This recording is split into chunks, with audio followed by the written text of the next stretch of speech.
Assalamualaikum warahmatullahi wabarakatuh. Waalaikumsalam warahmatullahi wabarakatuh. Pemirsa sekalian yang berbahagia, pada kesempatan ini saya mengundang Ibu Agustin. Assalamualaikum. Siap. Waalaikumsalam. Ya, Ketemu lagi ya. Iya. Seorang psikolog, tapi juga aktif di Pemkot. Ibu, situasi pandemi seperti ini kan membuat orang tua serba salah. Iya. Kalau orang tua yang tinggal di rumah masih bisa mendampingi anak. Tetapi ketika orang tua itu harus bekerja di pagi hari sampai sore hari dan dua-duanya bekerja, kemudian setelah bekerja pulang anak belum belajar, ditanya sudah selesai atau belum, jawabannya belum. Ini kan bikin emosi ya. Gimana sih?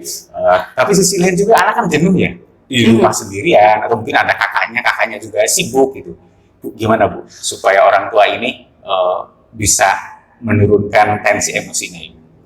Iya, ini kalau kita bicara tentang kondisi pandemi, terutama kalau dikaitkan sama pembelajaran jarak jauh ya. Betul. Sebenarnya kan ini ada 3 komponen ya. Tadi Pak Asep bilang orang tua gitu, terus siswa atau anak itu sendiri, satunya pasti pendidik ya, teman-teman guru juga. Jadi kalau kita bicara 3 ini tripartit ini kayak di ini aja sih, kayak di dunia kerja ada pengusaha, pemilik modal, terus kemudian pemerintah sama karyawan gitu ya. Jadi 3-nya memang harus sinkron ya. Nah, saya ngelihat kayak Pak Kepala Dinas Pendidikan juga pernah menyampaikan sebetulnya ini nggak bisa kita berdiri sendiri ya. Semua harus sinergi. Pada saat pandemi seperti ini kita jadi tahu ya sejauh mana peran yang sudah kita lakukan. Jadi kayak saya misalnya orang tua baru nih, oh iya ya, jangan-jangan selama ini saya begitu besar memberikan peran saya sebagian itu ke guru gitu. Jadi kerasa gitu. Atau bisa juga, terutama orang tua sih kalau saya ngelihatnya ya. Kalau guru jelas juga seringkali mengeluh juga, kenapa sih semuanya kok harus guru gitu loh. Katanya orang tua, anaknya juga nganutnya sama guru gitu. Kalau sama saya nggak nganut, jadi ada pembelaan-pembelaan seperti itu. Nah, sebetulnya dan anak di posisi sebetulnya dari banyak diskursus penelitian yang dilakukan juga salah satunya Departemen Psikologi di Unpad, itu juga anak mengalami dampak psikologis yang cukup serius sebetulnya di dalam masa pandemi ini. Jadi dia meneliti pada sekitar 1.400 sekian siswa dari 21 provinsi di Indonesia, itu hampir 18, sekian persen mengalami cemas dan khawatir. Ada juga yang mengalami kebosanan. Kemudian dia mengalami ketidakmampuan menyerap materi gitu ya. Terus kemudian kalau misalnya ini pandemi masih lama, dia ingin ada liburan gitu ya. Jadi anak-anak ini juga mengalami perubahan situasi kondisi, dia juga harus adaptasi baru dengan secara akademik ya. Terus kemudian ada pembatasan interaksi sosial, jadi juga ada bermasalah. Nah, cuman kalau kita kembali ke topik kita tentang orang tua, ini kunci sebetulnya menurut saya. Kita nggak bisa anak ini kan tergantung kita ya sebagai orang dewasa. Jadi sebetulnya ini kayak menilai diri kita selama ini peran kita seperti apa sih gitu. Kalau Pak Asep bilang kan orang tua itu salah satunya harus jadi motivasi ya, motivator ya, buat anak-anak supaya anak ini juga tahu apa yang harus dia lakukan. Nah sebetulnya kalau kita lihat dari kita lihat dulu nih dari psikologi perkembangan. Kalau kita lihat psikologi perkembangan anak itu ada 2 hal, satu kematangan dan 2 belajar. Jadi anak-anak itu akan menyelesaikan tugas perkembangannya dengan 2 ini. Kematangan itu berasal dari terbukanya karakteristik bawaan ya. Jadi setiap anak ini kan bawa sifat bawaan dari orang tua ya yang diturunkan. Nah, ini ada yang sifatnya filogenik dan ontogenik. Filogenik itu maksudnya tidak harus dengan terlalu banyak dorongan kita, dia sudah ada misalnya kayak duduk, berjalan, merangkak gitu ya, tahapan-tahapan perkembangan itu otomatis. Tapi harus ada yang ontogenik, kayak misalnya bersepeda, itu harus belajar. Menggunakan gadget ini juga harus belajar. Jadi harus ada sarananya supaya dia menguasai itu. Nah kemudian jadi perlu latihan dan usaha. Nah ini yang kedua itu yang disebut belajar lewat usaha dan latihan. Nah orang tua seringkali tidak memahami bahwa stimulasi lewat yang proses belajar ini dimulai sejak dini sebetulnya. Jadi bukan ketika masuk sekolah baru dimulai. Nah persoalannya kita seringkali nggak paham Apa yang bisa kita lakukan sih nek belajar sama anak itu gitu. Konteksnya itu apa harus di ruangan. Kan banyak orang tua tidak paham bahwa konsep belajar itu sebetulnya kalau pada usia dini atau usia prasekolah misalnya, bahkan usia sekolah dasar awal itu tetap masih harus menggunakan pendekatan bermain. Jadi belum bisa sampai ke situ. Nah, kenapa kok tidak paham sampai ke situ ya? Kita harus akui bahwa kemampuan literasi masyarakat kita kan memang kurang. Jadi kita tidak senang membaca. Orang tua itu tidak senang membaca. Kemudian kalau nggak senang membaca nggak apa-apa deh. Ikutin kelas-kelas orang tua. Nah, sekarang jadi masalahnya parenting di pandemi ini semuanya webinar. Contoh harus kuota, harus pakai teknologi gitu-gitu. Tetapi sebetulnya sebelumnya sudah difasilitasi ya, misalnya di sekolah misalnya, atau lewat PKK lah kalau kita bicara tentang pemberdayaan masyarakat itu ada. Tetapi memang dorongan ke sana perlu selalu diadvokasi. Makanya ketika ada pandemi ini, orang tua jadi bingung. Kalau saya kerja terus siapa ini gitu. Sebenarnya buat saya sih nggak jadi masalahnya begini. Paradigma bekerja dan tidak bekerja ini nggak boleh jadi masalah buat orang tua. Kan bekerja itu sebenarnya udah keputusan. Kalau Pak Asep sebagai laki-laki pengennya istrinya bekerja atau di rumah saja? Kalau saya di rumah aja. Nah, itu loh maksud saya. Harus banyak laki-laki yang menyadari itu juga. Tapi kalau misalnya saya punya profesi dan saya paham betul ini harus berbagi tugas misalnya dengan pasangan, ya juga pasangan nggak bisa melarang kalau itu konteksnya aktualisasi diri dan dibutuhkan masyarakat. Cuman konsekuensinya harus paham. Nah, ketika misalnya kalau kita bicara orang tua yang mungkin tidak pada taraf pendidikan atau kebutuhan aktualisasi diri bekerjanya itu bukan di situ ya, tapi karena kebutuhan ekonomi, nah ini yang jadi masalah. Karena dia memang satu tidak paham tentang mungkin pengasuhan anak, ya. Yang kedua dia sendiri mungkin bermasalah dengan dirinya. Terus yang ketiga dia juga tidak tahu akses kemana dia harus mencari bantuan untuk dirinya dan juga untuk anaknya. Atau mungkin tidak berpikir mau ngasih bantuan apa enggak, pokoknya dia bingung gitu kan. Jadi sebetulnya ini tugas termasuk menurut saya salah satu tugas bersama ya masyarakat dan pemerintah ya untuk menyediakan layanan-layanan ketika orang tua butuh. Nah di kita kebetulan karena saya juga di pemerintah kan ada dua layanan nih sebetulnya. Kalau di dinas pendidikan itu ada layanan konseling pendidikan. Kalau di pemberdayaan masyarakat perempuan perlindungan anak ada lembaga perlindungan perempuan anak dan remaja yang insya Allah ini kita mau launching Puspaga namanya, Pusat Pembelajaran Keluarga. Dan sebetulnya kita juga sudah bergerak untuk melatih misalnya kayak kader-kader ya yang kita latih. Cuman memang kadang keterampilan untuk memotivasi itu juga butuh waktu ya. Orang tua yang seperti ini kan kadang butuh diskusi dulu untuk merubah cara berpikirnya. Kalau misalkan orang tua marah ini mestinya seperti apa sih Bu? Kan pulang kerja kan capek lihat anak seperti itu. Nah, kan marah itu kan reaksi spontan yang wajar, tetapi tidak mendidik. Mestinya seperti apa? Menurut saya, kalau kita bicara marah reaksi spontan, marah ini kan emosi. Kalau kita bicara emosi, maka kita akan kenal istilah kecerdasan emosi kan. 3 ciri kecerdasan emosi itu, 1 adalah kontrol diri. 2, kemampuan untuk selalu melakukan dengan ketekunan dan semangat. Yang ketiga adalah kemampuan memotivasi diri. Jadi sebetulnya kalau kita bicara orang yang gampang marah, artinya memang ada masalah ya di kecerdasan emosi yang tidak terlatih.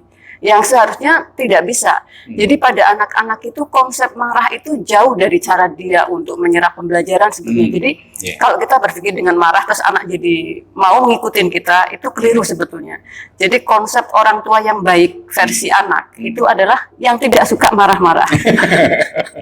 Dan mereka selalu bahagia.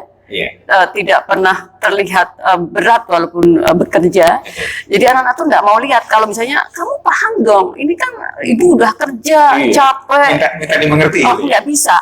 Anak-anak tidak pada tahap perkembangan kognitif untuk memahami seperti itu. Apalagi usia-usia misalnya 2 sampai 7 tahun ya sebelum sekolah dasar atau bahkan remaja pun akan sangat membutuhkan itu sepanjang. Jadi kebutuhan akan kasih sayang itu sepanjang anak membutuhkan sampai dia dewasa sebetulnya. Bu, bisa dipraktekin Bu, pulang ke rumah jam 4, anak kalau misalkan ditanya, dia ternyata nggak belajar, apa yang dikatakan oleh orang tua? Jadi kalau gini, ada simulasi. Jadi gini ya, 1, saya kalau mau simulasi Jadi simulasi itu juga mungkin bisa berbeda ya, karena setiap orang memberikan bekal itu berbeda. Jadi ada anak-anak yang shock ketika kondisi pandemi karena dia belum dipersiapkan. Jadi makanya suka kita bilang, siapin dong, sesuatu tuh bisa berubah. Caranya gimana? Duduk tidak harus di situ terus, bisa berganti-ganti. Belajar tidak harus di dalam kelas terus, bisa sehari di luar kelas, atau mobile gitu ke tempat siapa. Kelas inspirasi macam-macam lah modelnya. Jadi ketika seperti ini terjadi, anak-anak nggak kaget. Jadi dia sudah, nah, konsep pertama kali ketika pulang kerja, kenapa kau harus tanya belajar apa enggak? Jadi kalau pulang kerja yang kita lakukan harusnya dengan wajah senyum bahagia kita pulang rumah, menyapa, karena ini sebetulnya energi yang utama kita di rumah, menyapa, terus kita bersih-bersih ya, terus kemudian bercengkrama aja. Jadi apa sih sebetulnya yang bisa kita lakukan? Ngobrol misalnya, pegang apa di ada PR hari ini gitu misalnya ya, terus ada gimana PR-nya? Banyak apa enggak? Ada yang sulit apa enggak gitu. Jadi kayaknya orang tuanya, ibunya dalam hal ini atau bapaknya itu pengen tahu gitu ya? Iya, maksudnya gini loh, tidak terus ngecek gitu enggak. Misalnya kan udah dikerjain aja enggak. Jadi lebih ke arah, Dek, gimana, senang hari ini misalnya ya, apa aja gitu. Enggak kok, tadi cuma satu misalnya gitu. Oh gitu. Terus apalagi belajar apa? Menggambar. Jadi ini di situasi pandemi justru di rumah bisa dieksplor ya, apapun yang bisa dipelajari. Misalnya kalau orang tua itu punya kelebihan ya mungkin kita akan bicara tentang minat dan bakat. Jadi minat bakat itu tidak akan pernah kita bisa memunculkan bakat seseorang. Misalnya Pak Asep bakat di jurnalis. Anak Pak Asep tidak akan muncul bakat itu kalau nggak difasilitasi. Nah itu maksud saya. Jadi orang nggak bisa tanya, Bu, saya pengen tahu bakat anak saya apa gitu. Ya difasilitasi dulu. Kalau sebagai orang tua tahu nih ada bakat, kemungkinan itu akan diturunkan. Nah tinggal minat menyesuaikan kan. Kalau nggak minat juga kita nggak bisa. Nah tapi kalau bagi orang-orang tua yang misalnya nggak mampu, maka apa yang kita lakukan? Ya minta anak-anak dilibatkan dalam pekerjaan mereka, kan nggak apa-apa sih. Soalnya gini juga, misalnya tidak harus ditinggal di rumah. Kalau saya kerja kantoran, oke lah, boleh aja diajak kalau memang ada wifi di kantor. Kenapa bisa ditinggal? Kita minta kebijakan sama pimpinan gitu ya. Kalau misalnya di pasar atau warung bisa juga. Nah, persoalannya pembelajaran jarak jauh diidentikan dengan daring. Nggak semua anak punya, nggak semua orang tua bisa. Itu jadi masalah juga menurut saya. Jadi ketika harus dengan ini, nah maka ini konteksnya terhubung dengan, yaitu namanya ada wifi, kuota dan macam-macam. Ini jadi persoalan, makanya saya senang sekali sama sekolah-sekolah yang memahami dan tidak memberi tugas via ini. Orang tuanya diminta datang ke sekolah ambil tugas, ya, dan itu bisa dikerjakan di mana saja, tidak harus di rumah. Orang tua bisa saja dampingi di rumah sebentar. Jadi ini akan banyak pemakluman saya kira, karena dulu kan ada konsep work from home. Setelah itu tidak, ini sekarang jam kerja juga dikurangi. Artinya pemerintah dalam hal ini misalnya ya memberikan juga keleluasaan pada orang tua yang bekerja untuk memberi waktu juga ke anak-anak. Jadi tergantung kitanya sih. Atau bisa nggak Bu, misalkan orang tua itu nanya ke anaknya, ini Dek, situasi seperti ini pengennya kayak apa gitu kan? Ya boleh sekali. Kenapa tidak? Supaya dia berpikir, oh saya pengen main ke rumah teman tapi tetap memenuhi protokol kesehatan, misalkan. Dan nggak perlu, betul, nggak perlu dilarang menurut saya. Asal bawa ini ya, bawa hand sanitizer, terus jangan kontak terlalu dekat, pakai masker, jangan lupa cuci tangan, terus kemudian jajannya yang hati-hati gitu. Atau jadi, bawa jajan dari rumah gitu. Bawa jajan dari rumah bisa. Adik harus paham ya, ini virus ini kan nggak kelihatan, dan orang bisa kena tidak ada gejala. Tapi kalau kena pun itu tidak semua orang sama. Tapi alangkah lebih baiknya bisa menghindari. Jadi memberikan edukasi kepada anak sehingga dia paham situasi seperti apa, tanpa mesti anak di rumah terus gitu. Ya. Kasihan. Mau kita aja nggak bisa kok. Apalagi anak itu ada fase perkembangan bermain kok. Jadi secara sosial harus berinteraksi. Interaksi sosialnya dia juga butuh, apalagi kalau remaja ya, kebutuhan dia untuk terhubung dengan teman-temannya. Jadi saya sempat mengalami itu, minta izin untuk latihan dia suka hobi apa misalnya dance gitu. Oke, ini masih ini nggak apa-apa, ditunda minggu depan. Oke, begitu sudah dia udah paham, kan kita perlu waktu memahamkan dia dengan memberikan data-data misalnya. Ini ternyata penyebarannya cukup besar dan ini saya gitu kan ceritain aja. Ini yang terjadi sekarang kan kayak instruksional gitu, Bu. Anak tidak diberikan pemahaman, jangan ini, jangan itu, padahal itu adalah kebutuhan dasar yang harus dipenuhi gitu. Saya kira nggak cuma sekarang, dari dulu memang orang tua banyak kita ini itu kalau kayak gini ya. Jadi kita itu orang tua itu kadang sering nggak sabar, memaksa anak harus seperti yang kita inginkan. Betul. Sebetulnya kan anak butuh waktu, butuh strategi ya untuk memasuk, karena tahap perkembangannya kan belum sempurna, perkembangan kognitifnya, emosinya, pemahamannya gitu. Jadi kadang kita suka pengennya cepat gitu, cepat dipahami. Nah, melalui dialog menurut kita kelamaan. Jadi lebih baik instruksional. Dan yang instruksi itu anak-anak sangat tidak bisa menerima karena anak-anak ada sedang berkembang namanya otonomi. Self otonomi dia. Jadi kalau kita terlalu dia nggak di situ. Ada beberapa anak yang justru punya karakteristik dia sebagai leader misalnya, sangat tidak suka sekali. Dia akan belum tentu pendapat sama aja, dia belum tentu yes gitu, apalagi kalau menurut dia berbeda. Dan kita akan sangat dianggap bukan orang tua yang ideal. Ya, Bu, ini kan macam-macamnya. Ada usia SD tingkat bawah, ada usia SD dari kelas 4 sampai kelas 5, ada SMP. Kalau SMA, oke lah, dia sudah mulai berpikir. Ini perlakuannya kan berbeda, Bu. Gimana kalau yang kelas 1 sampai kelas 3 ini ditinggal? Nggak mungkin kan? Iya, makanya sebetulnya konsepnya kan bukan ditinggal ya, kalau menurut saya ya. Harus selalu cari titik tengah supaya tidak seolah-olah benar-benar di rumah sendirian.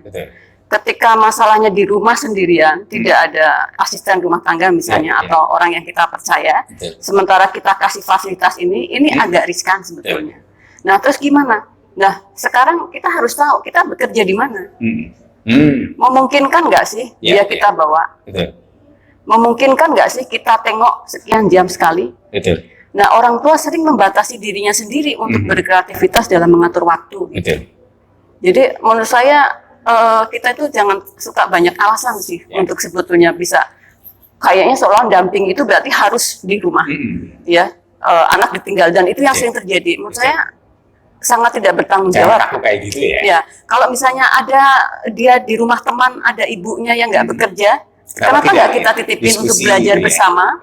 Terus kemudian kita juga ke situ dan kita tahu diri ya, misalnya nyiapin untuk snacknya, kemudian apa perlu konsultasi sama gurunya untuk ngecek. Jadi jangan sampai juga benar-benar ditinggal gitu. Kalau menurut saya itu agak berisiko ya. Nah, ini saya agak mendapatkan alasan yang logis dari Ibu, penjelasan yang logis. Iya, artinya mencari cara. Suami dengan diskusi, seperti enggak misalkan kami di rumah atau dengan tetangga atau dengan siapapun. Ini menurut saya solusi ya.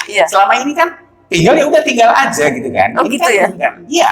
Dan itu sebetulnya kan konsep tinggal meninggal ini kan hanya terjadi pada yang kita berkonotasi bekerja di dalam kantor. Betul. Ya, sebetulnya coba kita perhatikan orang tua yang harus bekerja swasta, misalnya jualan atau apa.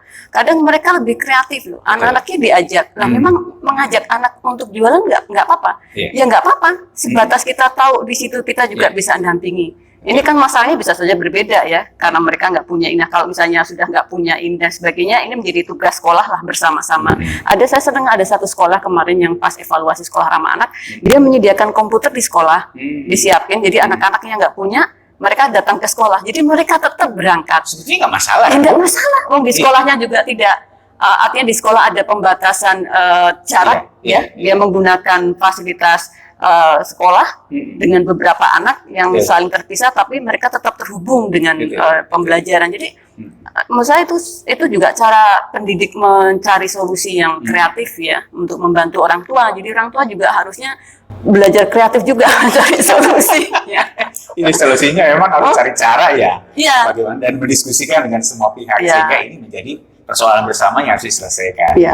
Tapi kan memang kadang ini kan juga ada dampak sosial ya. Dampak sosial ekonomi ini kita kan juga nggak bisa kita anggap ringan di pandemi ini. Jadi kita juga memahami orang tua yang dengan kondisi yang mungkin karena PHK atau penghasilan dan sebagainya gitu-gitu ya kalau artinya bicara tidak seperti sesederhana itu. yang kita diskusikan Ya, artinya ketika ada masalah seperti itu kembali lagi orang tua bisa nggak melihat. Saya kira tidak semuanya, tetap ada yang mampu ya walaupun dalam keterbatasan dia tetap bisa handle anak-anaknya. Cuman yang kita bicarakan kalau yang nggak mampu, nah ini mungkin yang perlu nanti dibantu kan. Baik Ibu, terima kasih, sangat menginspirasi. Tapi segmen ini harus berakhir. Iya, terima kasih. Ya. Bisa demikian perbincangan saya dengan Bu Agustin. Semoga bermanfaat.